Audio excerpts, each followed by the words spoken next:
Bismillah, velhamdülillah, vessalatu vesselamu ala Resulillah. Resulullah sallallahu aleyhi ve sellem İzâ zahara zina ve riba fi qarya fakat ahlu bi enfusihim azaballah.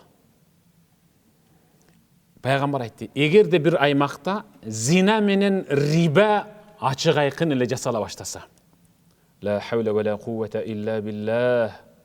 Peygamber aytdı, eğer de bir өлködө, bir aymakta, bir jerde, bir şaharda, bir ayılda zina menen riba kadrese açık ile iştey başlasa.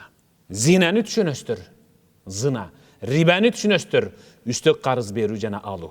Ушул күнүмүш адатка айлана турган болсо, демек алар Аллахтын азабын өз колдору менен алар өздөрүнө чакырып алыптыр. Аларга эч ким башка жактан азап алып келбейт. Алар Аллахтын азабын өздөрү эй жараткан, бизге bir азап бер, бизди bir азаптап койбойсуңбу? Колуңдан келеби? Bir азаптап койбойсуңбу? деп Аллах Таалага тоң моюндук кылган менен бар. Аллах Таала албет азап жөнөтөт аларга. Зинаны ачык айкын кылгандарга Аллах Таала айыккыс дарт берет, жүрөгүнө коркунуч берет.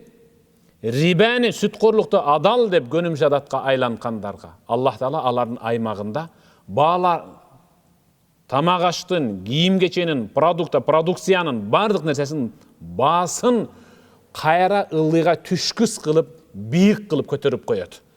Жыйынтыгында алардын аймагында жакырчылык орун алат.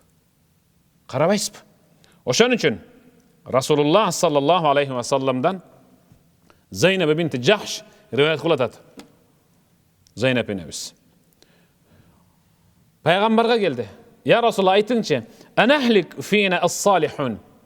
Kırsık düşüp atat. Kafirlerge, münafıklarga. Alarga koşulup ança-mınça salih, mümin musulmanlar da ötüp ketip bartat. Uşintip alarga түшкөн kırsık menen mümin musulmanlar da uşintip kırılıp, kırgınga düşüp ölüp kalabızbı? Dedi. Peygamber, "Naam, iza kathura al-khubth." Oba, albatta oba. Kaçan egerde өлködө zina açık aykın ile jasala başlasa, uyat degen, namus degen kete başlasa, zina kaderese kol koyulu ele, akçasını tölöp ele, göçönün bul betinde, arka betinde, je muno uyda, je tigi uyda atkарылып атат деп кадересе бүт бардыгы дарегин билип калса, ошол учурда бейнамаздарга түшкөн, кафирлерге түшкөн кырсык менен мумун мусулмандар да кырылып кете берет деген пайгамбарыбыз Мухаммад саллаллаху алейхи ва саллам. Бул эмне дегендик? Бул дегендик ошол учурда салихтер, жакшы адамдар зинаны тыя албай калды деген түшүнүк. Биз ошондойлордон болуп калбайлы. Allah saxtasın.